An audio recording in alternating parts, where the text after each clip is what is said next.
Hello and welcome to video 7 in my Hollybro Kakute F7 FPV quad build. Oh yeah, you heard that right. This is video 7. And instead of trying to regurgitate everything that's happened in the first 6 videos, I just went ahead and put a playlist up here for your benefit. In this video, we are going to do my pre-flight checklist, and we're going to get this thing up in the air. And then in a future video, we're going to be adding all the FPV stuff, and then we're going to go and we're going to fly it again FPV. So don't forget to subscribe to the channel so that you get updates on the new videos as they come out. Now, one thing that you might notice in this video is I might go too fast for you if you're a super beginner, but don't fret, because I've got an 11 video series for the absolute beginner. And this series is called The Absolute Beginner's Guide to Building an FPV Racing Drone.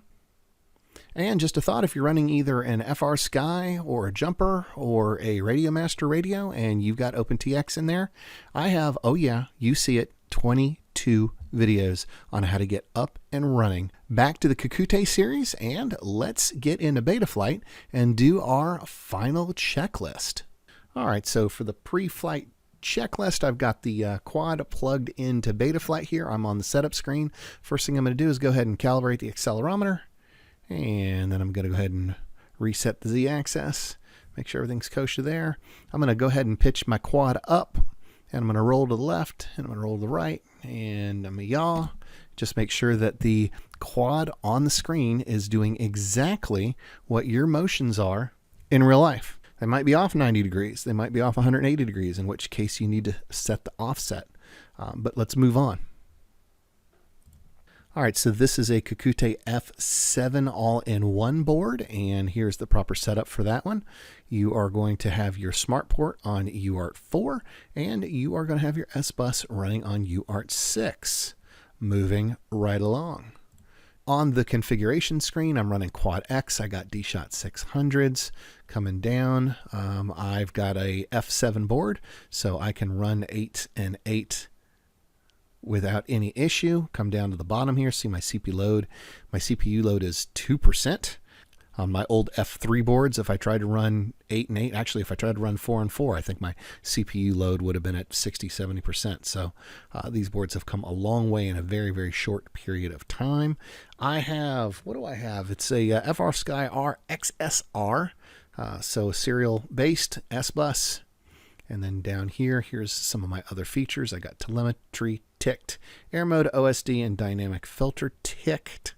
Moving down. Oh, let's go ahead and definitely set that guy right there.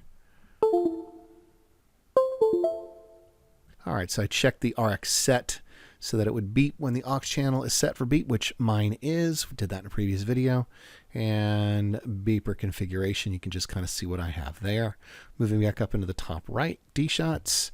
This is where you would change things up if your picture did not match exactly your quad motions.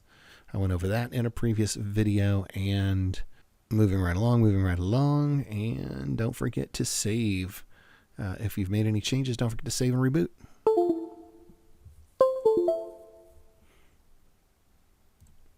Power and battery. These are my settings for power and battery. All right, moving along to Pid Tuning. I have not flown this thing yet, so I'm just going to go ahead and leave all of the numbers as the stock numbers that shipped with the board. So we got that going for us. Now for the receiver, I'm going to go ahead and power up. All right, make sure your props are off, because the last thing that you want is the propellers cutting you to pieces. I'm going to go to the receiver tab, and I'm just going to go ahead and work on my sticks. There's my throttle. My throttle's good. 1,000, 2,000. How about my yaw? 1,000, 2,000, 1,500 in the middle. How about my pitch? Pitch 2,000, pitch 1,000. And it's sitting right around 1,500. I guess I could fix those a little bit. And my roll 2,000, roll 1,000. All right, so my midpoints are off a little bit, so I'm just going to check to make sure that all of my trims are centered. Trim center, trim center, trim center, trim center. All right, so my roll's still a little bit messed up. I'm going to go to my outputs on my radio, and I'm going to go to PPM center point, and go ahead and turn it the right way. Make sure I'm at 1,500. Good. All the rest of them are close enough. All right, so on the modes, aux 1 is going to be my my arm. That one works. And for my flight modes, there's angle mode and acro mode is a default, so it doesn't have one of those little orange thingies. And then that works good. And go ahead and enable expert mode.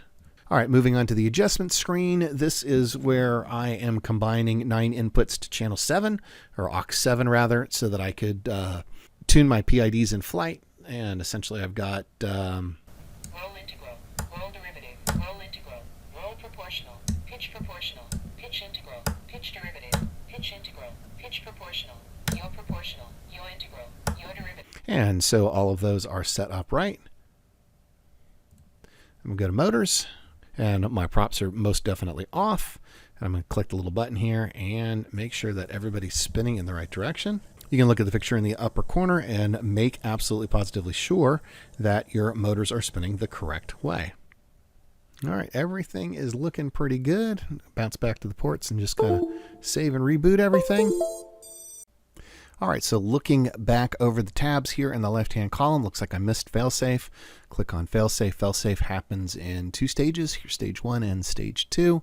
Stage 1, Failsafe's at, let's see here, minimum of 885. So I can go back to the receiver tab, and throttle's at 885. So I'm okay with that. And then the rest of the stuff here in the left-hand column, I just have as the defaults. In the right-hand column, a stage 2, I have set to drop. And then there's 2 other places you can set fail-safes. You can set fail-safe in the radio. I think mine is set to no pulses.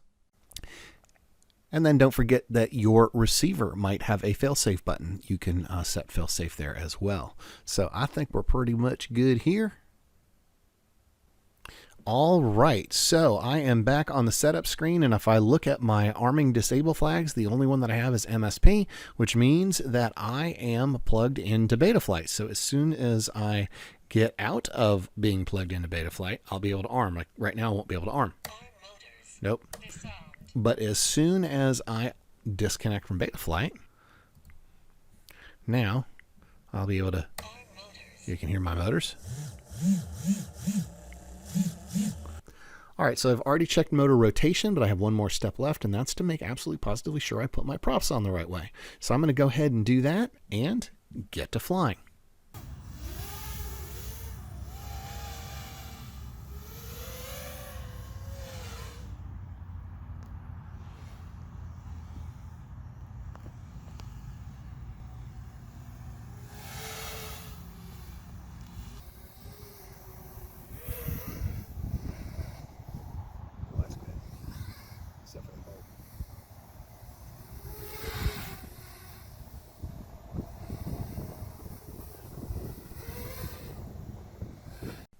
All right, so a successful maiden voyage. The thing flew really nicely with all of the stock PIDs and everything like that. I'm not going to get into any PID tuning or anything like that because I'm going to be adding some weight to this thing. In the next video, we're going to be adding the video transmitter as well as the camera, and then we're going to put more weight on it when we put the RunCam 5 on it. So still some stuff to do before I spend any time getting it completely dialed in. I hope that you got benefit from this video. If you did, please like, comment, and subscribe. If you really liked the video, do me a favor, share it on social media, tell somebody. Get somebody into the hobby, because if you think flying is fun by yourself, oh man, wait till you get out there with a buddy and fly together. It is amazing. All right, I'm Steve signing off till next video. I wish you well. See you then.